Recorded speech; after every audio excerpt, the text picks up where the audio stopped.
Baik, Assalamualaikum warahmatullahi wabarakatuh. Selamat siang semuanya, atau selamat sore, selamat pagi, selamat malam semuanya. Di sini saya akan membuat video untuk materi klasifikasi terbimbing. Jadi sebelumnya saya mohon maaf, ini tidak saya pasang foto atau video muka saya di sini, takutnya nanti kepotong dari gambar dari layar harddisknya sendiri. Jadi daripada kalian bingung, nanti saya cut saja video untuk share screen mukanya. Baik, di sini untuk materi klasifikasi terbimbing sendiri, kalian pertama kali yang harus lakukan itu adalah mengunduh data yang akan digunakan untuk melakukan klasifikasi atau data yang akan kalian klasifikasikan. Untuk wilayah dan daerahnya itu bisa kalian sesuaikan sendiri, kalian mau di mana. Di sini membutuhkan dua data. Pertama itu data dalam format TIFF yang didapat dari data Landsat 8. Yang dipakai itu data citra multispektral, namun yang dipakai itu cuma 8 band, atau dari band 1 sampai dengan band 8. Kemudian data kedua yaitu kita membutuhkan data administrasi daerah yang bisa kita unduh di sini. Kalau kemarin itu kita bisa mengunduh data administrasi daerah atau data RBI di data rupa muka bumi ini di website Tanah Air Indonesia. Namun kayaknya udah 1 tahun deh nggak bisa dibuka lagi. Mungkin gara-gara ada masalah dari servernya atau apa, saya kurang tahu juga. Jadi alternatifnya kalian bisa unduh data save file tersebut dari Indonesia Geospatial seperti ini. Namun untuk wilayahnya sendiri itu dia belum terlalu update kalau nggak salah, cuma baru batas 34 provinsi. Namun untuk wilayahnya bisa kalian sesuaikan saja biar nggak terlalu ribet ya. Jadi untuk data save file itu bisa kalian unduh dari sini. Ini bisa ikuti saja, misalkan di Papua, kalian mau pilih daerah mana, kita scroll saja ke bawah. Ini tinggal download saja, pilih saja data wilayahnya mau di mana, atau langsung satu provinsi juga bisa. Kemudian kalian membutuhkan data utamanya, yaitu data satelit. Data satelitnya. Di sini untuk mengunduh data Landsat, saya menyarankan untuk downloadnya dari USGS dengan menggunakan geocoding-nya itu dengan menggunakan patch and row. Nah, jadi untuk mengunduh datanya itu kita tinggal masukkan patch dan juga row. Patch ini bisa dilihat di sini. Kalau misalkan patch itu dia membagi zonasi wilayah Indonesia berdasarkan satu garis lurus secara vertikal. Sedangkan kalau row dia membagi zonasi wilayah Indonesia dalam satu garis lurus horizontal seperti ini. Ini yang dikatakan vertikal atau patch-nya. Kalau row-nya itu seperti ini, ya horizontal. Jadi kalian pilih saja daerahnya. Saya di sini memilih daerah Lombok. Daerah Lombok ini kurang lebih di sini. Ini bisa dilihat, ini kursor saya.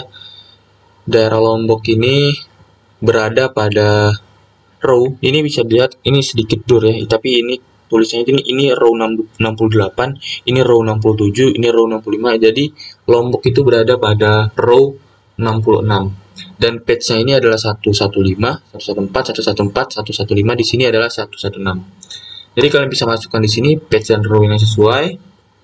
Kemudian kalian bisa atur data range-nya, kalian mau data dari tahun berapa ke tahun berapa. Kemudian cloud cover-nya. Nah, di cloud cover ini penting untuk diketahui. Kalau misalnya kalian mau mengunduh data itu jangan lupa atur cloud cover-nya. Dan walaupun saat mengunduhnya juga jangan lupa pilih cloud cover yang sedikit rendah. Kalau bisa sih minimal 20 maksimal 20% lah. Kalau misalkan lebih dari situ masih bisa, namun takutnya nanti pada saat kalian mulai itu wilayah itu nggak jelas gitu, ketutup sama awan. Mungkin itu saja untuk mengunduh datanya, mungkin kalian sudah pelajari sebelumnya. Kemudian kita masuk ke bagaimana klasifikasi terbimbing. Jadi untuk klasifikasi terbimbing ini kita membuat suatu klasifikasi wilayah atau suatu tempat dengan menggunakan training sample atau wilayah yang sudah kita tentukan berdasarkan beberapa kelas dengan nilai values pixelnya. Lebih singkat itu kayak, jadi ini tuh ada warna, ini kan, tapi ini belum saya composite, nanti setelah saya composite. Jadi nanti setelah di composite itu dia akan membentuk suatu warna RGB atau red, blue, dan green. Nanti warna tersebut kalau misal kita klik seperti ini di bagian identify, dia ada nilai pixel values-nya. Nanti berdasarkan nilai pixel values ini, dia akan membentuk, kalau misalkan pada saat kita sudah melakukan klasifikasi terbimbing, kita sudah menentukan training sampelnya dan melakukan klasifikasi berdasarkan kelas-kelas yang sudah kita buat berdasarkan wilayah training atau wilayah sampelnya, nanti dia akan membentuk suatu warna daripada nilai pixel yang sudah kita tentukan. Misalkan satu kelas, dia kita pilih dari warna tertentu, dia di gambarnya nanti kan di data kita kan ada warna walaupun nggak terlalu jelas. Nanti di warna tersebut dia ada nilai pixelnya. Dan setiap kita kan nanti cuma satu kelas itu satu training sample. Jadi setiap wilayah dengan nilai values yang sama, dia akan terbentuk dalam satu warna berdasarkan nilai values. Mungkin nanti kalian bisa pelajari lagi. Nah, ini sekarang sedikit ribet kalau dengarnya. Pertama kita composite dulu nilai daripada band dari 1 sampai dengan 7. Kenapa sih kita harus composite band 1 sampai 7 saja, enggak sampai 8? Karena di sini kalau untuk band 8 itu dia berbeda resolusi. Di sini kita lihat di sini untuk band 1 sampai dengan 7 itu dia memiliki resolusi spektra itu 30 meter atau 30 kali 30 meter dalam satu pixelnya. Seperti itu. Jadi satu kotakan pixel 30 kali 30 meter dia memiliki satu nilai pixel yang sama atau nilai values. Misalkan dalam 30 kali 30 meter tuh dia merah, udah merah aja semua. Kayak gitu. Kalau misalkan 15 dia lebih tinggi lagi resolusinya. Seperti itu. Aduh, salah buka. Jadi seperti itu. Kenapa kita menggunakan band 1 sampai 7 saja untuk dikomposisi. Kita bisa buka di bagian Art Toolbox. Kemudian di sini kalian bisa pilih di bagian project, bukan, di bagian raster. Kalian scroll saja nanti di sini. Di bagian apa ini ya? Di bagian data management ini, data management tools. Kemudian di bagian raster processing, kalian di sini pilih composite bands. Oke. Nah, untuk di sini dia ada beberapa cara. Pertama, kalian bisa klik satu-satu dari sini, atau juga kalau misalnya kalian nggak mau ribet, kalian drag saja semuanya. Klik satu di atas, kemudian klik shift tahan di bagian keyboard kalian, klik band 7, tarik ke sini. Ini cara simple biar nggak ngetik satu-satu ya. Ntar nge-lag nih.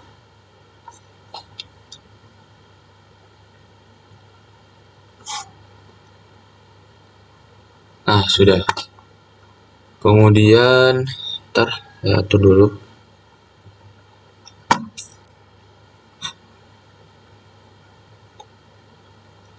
Oke, kalau misalkan sudah seperti ini, kalian masukkan ke output transfernya, di mana kalian akan menyimpan ini. Saya atur dulu sebentar.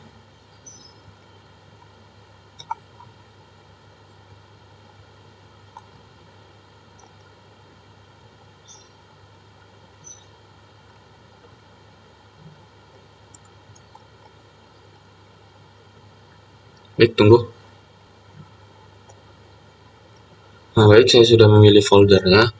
Namun jangan lupa ini kita simpan pada file di database. Seperti itu. Kalian bisa atur saja namanya, bebas mau apa.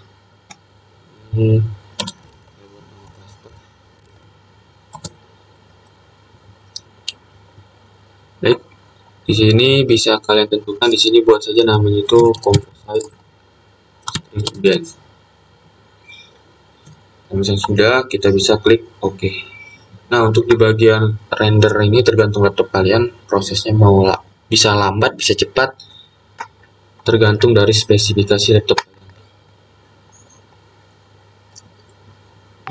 Baik, ini sudah selesai untuk composite band ini. atau menggabungkan beberapa band dari 1 sampai 7 ini bisa kita centang aja semua biar nggak terlalu berat rendernya. Kemudian di sini kita masuk juga untuk ke project raster ya. Jadi project raster ini fungsinya buat ngerubah koordinat sistem dari gambar ini, dari data citra yang sudah kita kompos. Aduh. Nah, seperti ini. Jadi untuk melihat di mana lokasi, kita masukkan di sini untuk waktunya itu tuh berdasarkan zonasi UTM ya. Kita bisa lihat. Nah, seperti ini. Jadi, kenapa kita menggunakan project raster dan juga menggunakan zonasi UTM? Jadi, kalau misalnya kita menggunakan koordinat sistem berdasarkan pembagian zonasi dunia berdasarkan UTM, wilayah UTM itu dia bisa menghasilkan datanya itu lebih akurat gitu, kalau nggak salah. Mungkin kalau misalkan lebih lengkapnya kalian bisa cari tahu lagi aja. Jadi UTM ini itu dia di pembagian zonasi seluruh dunia menjadi beberapa wilayah kecil berdasarkan zonasi UTM-nya. Ada bagian N dan juga S. Di sini untuk wilayah Lombok itu dia berada di bagian zonasi UTM 50S. Nah, jadi kita bisa masukkan saja di sini ya. Pertama kita masukkan dulu hasil composite band-nya di sini pada input project raster-nya. Kemudian untuk koordinat sistem di sini kita bisa pilih 50S. Sini geografik. Masuk ke bagian Word.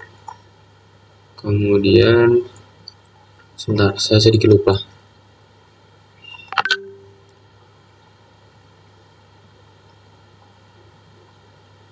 Oke nih. Jadi kalian bisa masuk ke bagian project coordinate system, masuk ke bagian UTM dan di bagian WGS 1984 dan di bagian Southern. Karena kita di sini berada pada wilayah di bawah garis khatulistiwa ya. Jadi, kalau sudah kita pilih saja di sini donasinya berapa tadi? 50S. Kita masukkan di sini UTM zone 50S. Kalau misalkan sudah, jangan lupa kita atur tempat penyimpanannya. Kita di sini kasih nama saja P raster.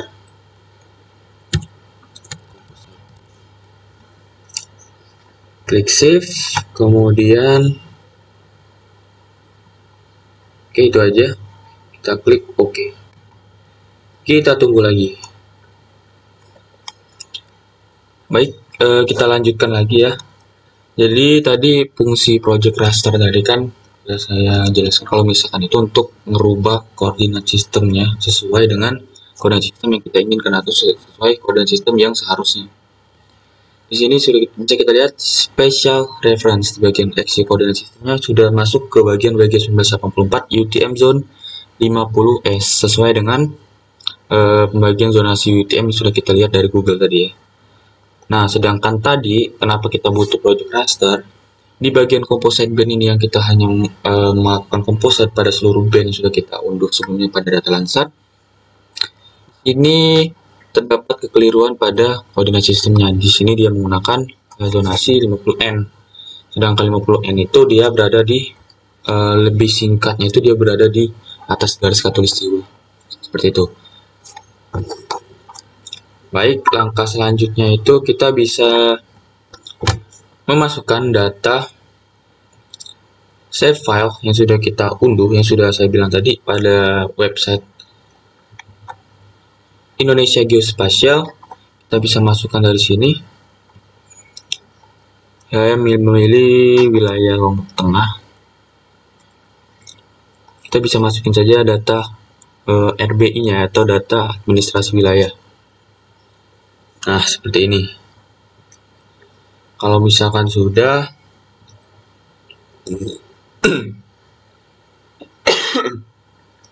kita bisa masuk ke bagian, sebentar, ini bagian klik. Jadi kita akan melakukan klasifikasi wilayah berdasarkan wilayah ini saja ya, atau wilayah Lombok Tengah. Kita akan klasifikasi beberapa kelas sesuai yang ada di wilayah Lombok Tengah ini. Tapi sebelumnya sebentar, kita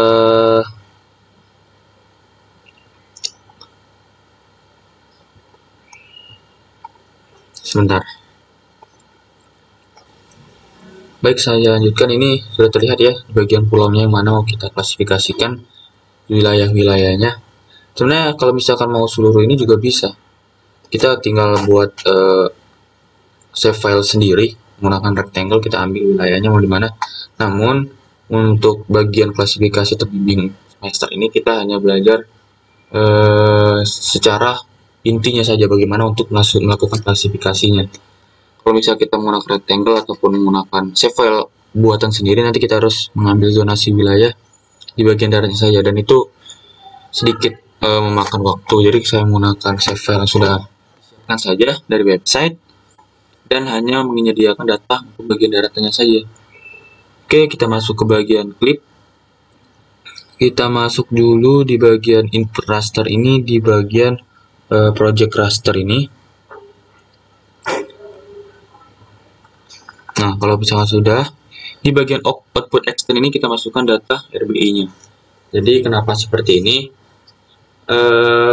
Lebih simpelnya ini kalau misalkan kita bisa analogikan itu input raster ini kan input rasternya seperti ini, wilayah seluruh zonasi ini. Kita mau clip wilayahnya yang mau kita ambil untuk data raster ini cuman di batas wilayah outputnya saja, seperti itu. Jadi untuk seluruh data hasil dari composite project raster tersebut kita masukkan di input dan kita hanya ambil saja di bagian outputnya itu, di mana di wilayah save file-nya saja. Jadi seluruh data daripada project raster ini untuk hasilnya nanti akan keluar berdasarkan wilayah ini saja. Sebentar, kita langsung contohkan saja, langsung perlihatkan.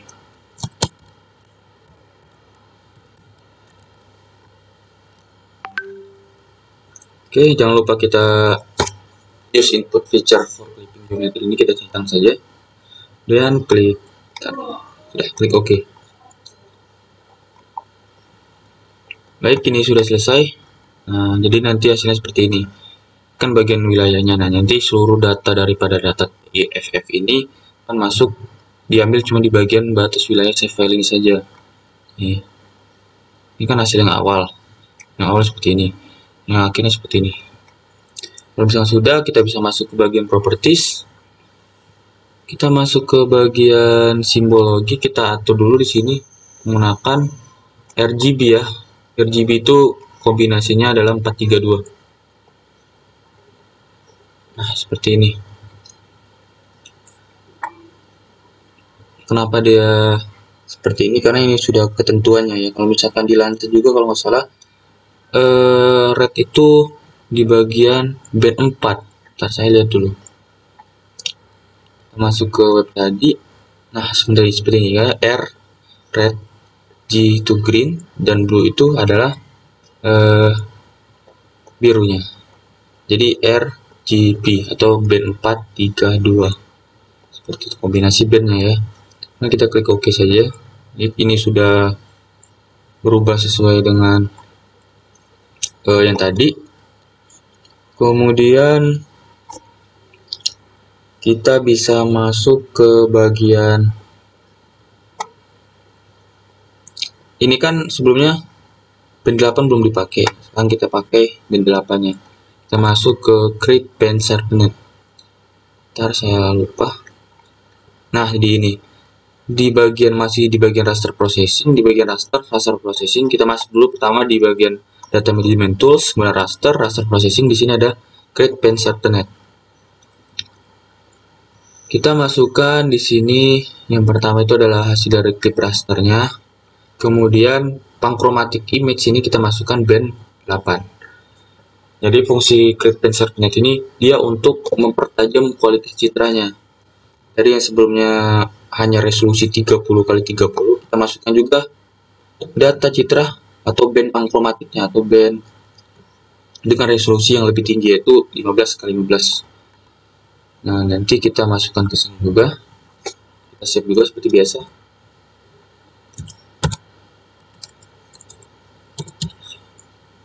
Nah, seperti ini. Simple saja, kemudian klik. Oke, sudah klik OK. Kita tunggu lagi. Nah, baik, ini sudah selesai ya di bagian retention penetnya, dimana kita meningkatkan, mempertajam resolusi spektral daripada data citra kita ini. Baik, sudah masuk seperti ini. Kita akan langsung ke bagian klasifikasinya. Namun sebelum kita masuk ke bagian klasifikasi, pastikan dulu kalian di bagian menu di atas ini, di bagian Windows. Salah. Di bagian Customize, kalian buka di bagian Extension. Nah, baik. Pastikan ini sudah hidup ya. 3D Analysis, Geostatistical Analysis. Baik, semua ini, yang 4 ini. Ntar saya stop dulu. Baik, saya lanjut lagi. Di sini kalian klik juga di bagian kanan tempat menu kosong. Pastikan itu bagian image klasifikasi ini sudah hidup ya, buat masuk ke bagian klasifikasinya.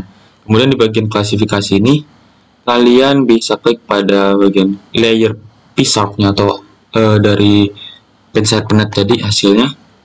Kemudian kalian masuk ke bagian training sample di sini. Kemudian sebentar.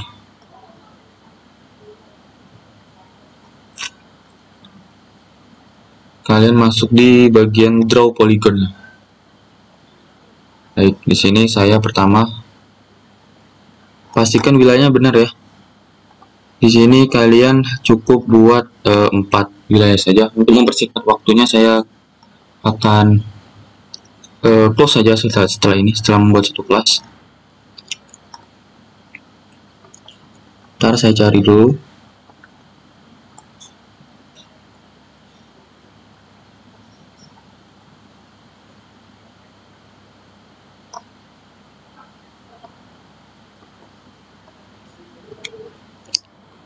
Seharusnya sih jangan sampai ketutup sesuatu.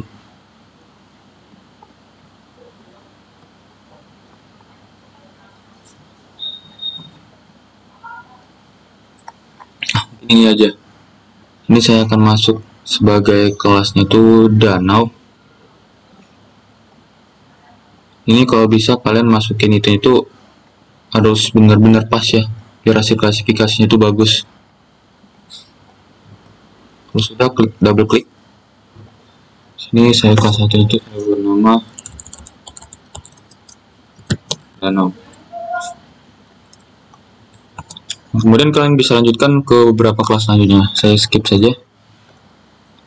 Nah, baik, saya di sini sudah membuat 4 kelas, yaitu danau, industri, pemukiman, dan juga vegetasi. Nah, wilayahnya itu tersebut kalian bisa sesuaikan sendiri pada data citranya. Yang mana bagian kira-kira bagian danau, yang mana pemukiman, mana industri, dan juga vegetasi ya.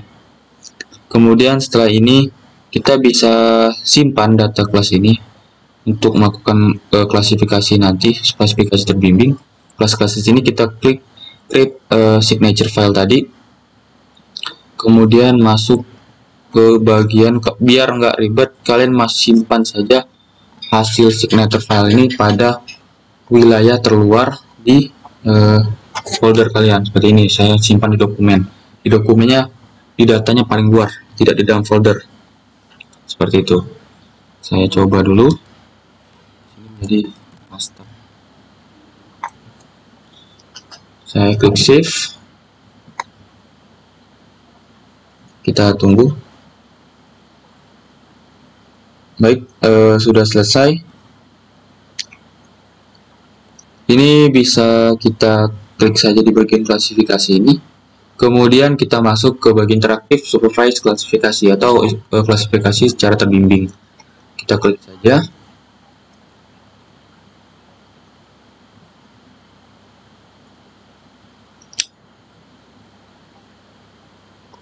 Sebentar. Baik, ini saja untuk video praktikumnya. Ini adalah contoh hasil daripada wilayah klasifikasi tersebut, di mana ArcGIS ini akan mengenali nilai pixel suatu daripada training sample tadi menjadi satu kelas. Seperti tadi saya ambil kelas apa, kayak kelas vegetasi, itu kan di data citra yang saya sudah draw polygon tadi itu memiliki warna, dan di warna tersebut memiliki values atau nilai pixelnya. Jadi seluruh tempat yang memiliki nilai values pixel yang sama pada training sample tersebut akan dibaca menjadi satu kelas seperti ini. Jadi seluruh yang sama itu akan seperti ini. Jadi kalau misalkan semakin bagus kualitas citra kalian dan juga semakin jelas kalian melakukan mengambil wilayah training sample tadi, maka nilai yang akan keluar juga akan semakin bagus, gambarnya juga akan semakin bagus hasil klasifikasinya seperti itu. Mungkin ini saja untuk bagian materi klasifikasi terbimbing.